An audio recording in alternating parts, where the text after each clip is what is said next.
This AI-generated podcast is for general information only and does not constitute financial or legal advice. Please consult a qualified professional. Welcome to the Luxembourg Fundcast. Produced by Bertrand Mariaux, a regulatory lawyer qualified as Avocat à la Cour in Luxembourg and Paris, this show brings you reliable insights on Luxembourg regulations sourced from curated official references. This episode is current as of 26 March 2026. Thank you. It's brilliant to be here for this. Yeah, glad to have you. So welcome everyone to today's deep dive. We are looking directly into CSSF newsletter number 302, which was published in March 2026. And our tone today is going to be highly clinical, very constructive. Absolutely. It really needs to be. Right, because we are exploring Luxembourg's coordinated shift into, digital supervisory execution. It's a fundamental change. It is. March 2026 was essentially defined by this coordinated execution. Yeah. We are seeing liquidity management tools, passporting workflows, and AML or anti-money laundering data collection all being, integrated directly into the CSSF digital channels.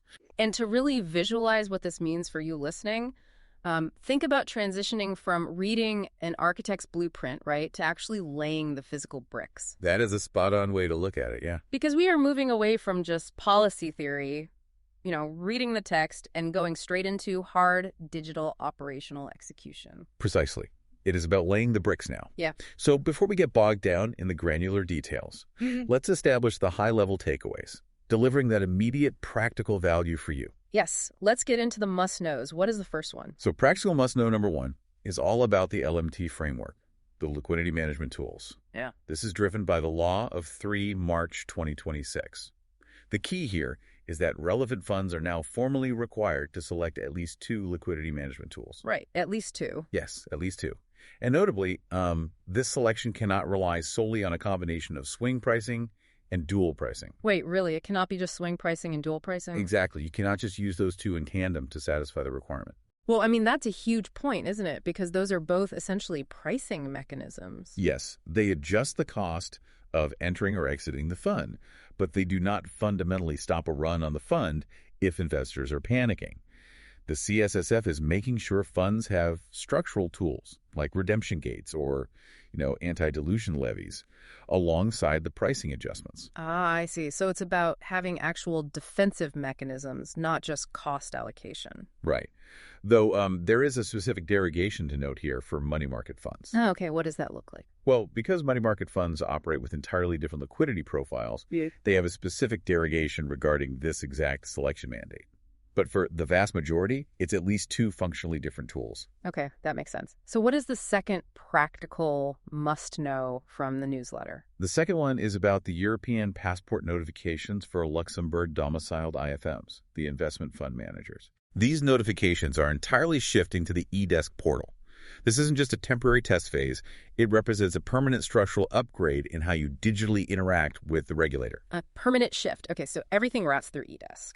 And the third must know. The third is regarding AML and CFT obligations. We always treat these as permanent structural pillars, not just passing trends. Right, absolutely permanent. Yeah, and the latest data collection exercise fixes the ultimate responsibility entirely on the RC or the RR. The compliance officer or the person responsible for compliance. Exactly. Even if the practical everyday task of, filling out the eDesk questionnaire is delegated to someone else, that ultimate responsibility stays with the RC or RR. So looking at all this, how do these distinct updates, liquidity, passports, and AML data signal a broader unified strategy from the regulator rather than just isolated filings for you to manage? That is the core question, really. Right. It signals that the CSSF has established a highly mature, unified digital perimeter. They are harmonizing their intake. They don't want fragmented emails or paper filings. They are saying, look, the ecosystem is huge, our supervision is digital, and your internal operations must match our operational precision. It's a complete alignment of digital infrastructure. Well, to apply these takeaways, we first need to map out exactly who is affected. Right. And what the specific mandates actually are. So who is in the perimeter for these updates? Well, let's break it down by the specific rules. What? For the LMT rules, the perimeter includes Luxembourg-domiciled UCIs and their management companies. Okay. It also covers Luxembourg-authorized AIFMs that manage open-ended AIS. Right, open-ended specifically. Yes, because closed-ended funds don't have the same daily or weekly redemption pressures, so the LMT tools we're discussing don't apply in the same way. And finally, it covers IFMs using European passport. Okay, so that's the LMT side. What about the AML and CFT circular? The AML circular covers a much wider scope. It adds investment firms, payment institutions, virtual asset service providers, crypto asset service providers, and central securities depositories to the list. Wow, okay, so that is a much broader net. Yes, because AML obligations touch every corner of the financial system. Right. So we know the who. Let's look at the what.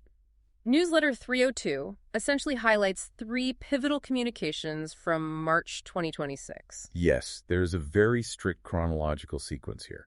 First, you have the 17 March update regarding the DOR register. Right, the Digital Operational Resilience Act. Spot on.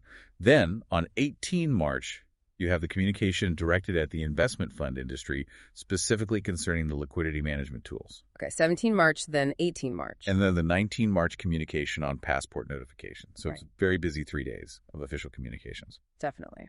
Which brings us to where and when. Where are these filings happening, and what are the initial activation dates you need to track? The where is simple. It is exclusively the CSSF eDesk portal. Yeah. As for the when, the LMT framework officially takes effect from 16 April 2026. 16 April. Right. Got it. And the passporting. The passport procedures are available via eDesk starting from 22 April 2026. Okay, so mid to late April is looking very heavy. What about the AML data collection? For AML, it depends on your group. The specific calibration sample group must file by 22 April 2026. Same day as the passporting portal opened. Exactly. And then all other entities captured by the circular have until 22 May 2026. Okay, so April and May are critical execution windows. Yeah. Let's dig into the why and the how, particularly for the LMT changes. Why are we seeing the specific push now? The why is entirely about legislative alignment. This is transposing Directive EU 224927. The European directive. Right, and it's being transposed into national law via Law of 3 March 2026. So the European framework is now local, enforceable Luxembourg law. And how does a firm actually reflect this? I mean, you can't just send an email saying, we picked these 2 tools, right? No, absolutely not. Institutions must reflect the 2 selected LMTs directly in their constitutional documents, their fund rules, and their prospectuses, or Article 21 disclosures. Oh, wow. So you have to formally update the legal architecture of the fund. Exactly. It requires formal drafting, board approvals, and proper governance. Which perfectly transitions us to the next phase of our deep dive, the playbook. Because knowing the legal requirements, the dates and the texts, that is really only step 1. It is the bare minimum, really. Right. The real work for you is weaving these rules into your daily operating model. So let's talk about the first pillar of this playbook, governance alignment. Well, governance alignment is critical because this isn't just a policy note you file away in a drawer. Selecting these LMTs requires fully documented activation and deactivation procedures. Meaning you need to know exactly when and how to trigger a redemption gate, for example? Precisely. You need a formal operational procedure that dictates who makes the call, how it is calculated, and how it is communicated. So internally, your board of directors, your conducting officers, the legal department, and operations must all hold the exact same understanding simultaneously. They have to. If legal writes a procedure that the operations software cannot actually execute in real time, the entire framework falls apart. Right, which brings us to pillar 2, documentation. Yeah, treating this as just a pure filing exercise completely misses the point. The substantive work, the heavy lifting, happens upstream. Upstream, right, before you ever log into eDesk. Exactly. You have to align the fund's legal architecture and offering documents before that filing takes place. The portal is just receiving the final result of your internal documentation process. And pillar 3 is accountability. We touched on this with the AML questionnaire, but let's reiterate it because it's a structural pillar. It is. The CSSF framework acknowledges that the actual compilation of the AML data might be delegated. Right, you might have an analyst doing the data entry. Yeah, or an external provider. But the strict chain of responsibility means the ultimate accountability at the precise moment of that eDesk submission remains permanently with the RC or RR. I always compare this operational reality to a relay race. Oh, that's a good way to look at it. Yeah, think about it. Legal drafts the documents, so they run the first leg. Operations builds the internal model, they run the second leg. And then compliance holds the baton at the finish line. Right. And if one runner is out of sync, if legal drafts something ops can't build, the final eDesk submission simply fails. the baton gets dropped. That's a very accurate analogy. The compliance officer is holding the baton, but they rely entirely on the pacing and precision of the rest of the team. Exactly. Now let's shift the lens outward to look at the broader context. Internal operational readiness is one thing, but it must be scaled to fit a vast and highly interconnected financial ecosystem here in Luxembourg. The scale is quite staggering when you look at the precise figures. The CSSF newsletter actually provides the market pulse to illustrate exactly why minor execution gaps can become material risks. Give us the scale. What are we looking at as of early 2026? Well, as of 31 January 2026, there are 3,013 Luxembourg UCIs. 3,013 funds. Yes, and they're holding a combined net asset value of 6,294.473 billion euros. Over 6,000 billion euros. I mean, you simply cannot manage an ecosystem of that size with fragmented manual emails. It requires digital execution. Exactly, and the infrastructure supporting those assets is immense. Late 2025 and early 2026 data shows the ecosystem is supported by 288 authorized AIFs. 288. And over 52,000 employees working across the sector. So the scale justifies the strictness of the digital rollouts. But with so many rules coming out, there's a crucial technical distinction found in the sources that we really need to highlight to prevent listener confusion. Yes, this is very important for the compliance mapping. The newsletter records two specific Commission-delegated regulations, 2026-465 and 2026-466. Right, and those two govern the LMTs, correct? Spot on. They specifically govern the characteristics of the liquidity management tools. However, there is a third one mentioned, Delegated Regulation 226482. And that one is different. Completely different. That one addresses market structure and post-trade risk reduction. Yeah.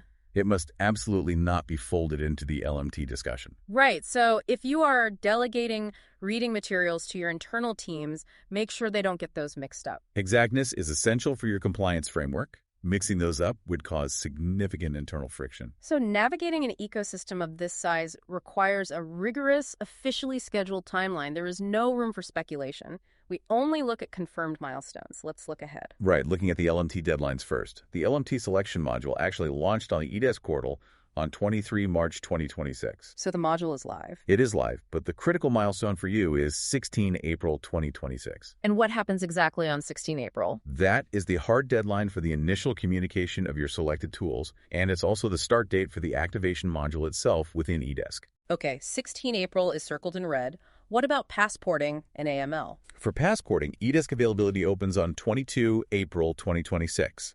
And it's worth noting, the CSSF is deploying an advanced API solution using S3 technology for this.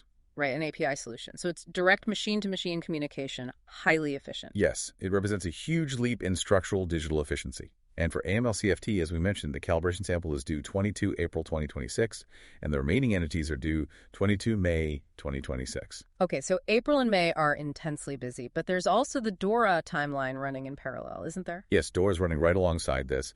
Financial entities must submit their register of information via eDesk between 11 February and 31 March 2026. Ah, okay, so that window closes right before the LMT window really hits its deadline. But wait, isn't there specific extension for certain branches? There is. The CSSF noted a specific extension to 30 June 2026 for third country branches of credit institutions. Okay, 30 June. Yes, and that is handled on a best efforts basis, but it only applies to those specific third country branches. Everyone else is aiming for 31 March. Okay, so that brings all the threads together. We've got the rules, the scope, the playbook, and the timeline. Let's talk about mastery. I like that word, mastery. Yeah, I want you to walk through what successful execution looks like for you, the listener, in a real-world scenario. Contrast a fragmented approach with a truly mastered approach. Well, let's start with the fragmented approach. In that scenario, the real exposure isn't a lack of legal text. It's late alignment. Late alignment, meaning teams aren't talking to each other. Exactly. If a fund assumes a delegate will handle the eDesk update without a clean responsibility map, the digital filing will stall. You'll reach 15 April, realize operations hasn't built the model that legal drafted, and you fail the submission. Right, because the portal won't accept a fragmented reality. So what does the mastered approach look like? Mastery means orchestrating operations seamlessly. It means your fund documents are fully updated and board approved well in advance. It means the digital eDesk roles are actively granted to the right staff. So no logging in on the day of the deadline and realizing you don't have the admin rights. Exactly. And finally, it means the RC or RR is thoroughly positioned to validate the filing well ahead of those April deadlines. They have reviewed the data, they understand the LMT procedures, and they submit with total confidence. So true mastery here is about treating the CSSF's digital portal not as an administrative hurdle, but as the final logical output of a well-oiled internal machine. I couldn't have said it better myself. I completely agree. The portal just reflects your internal governance. Cross-departmental coordination is an absolute necessity now. It really is. In a system of this scale, Luxembourg's coordinated digital framework reinforces its capacity to manage a large-scale fund ecosystem with operational precision.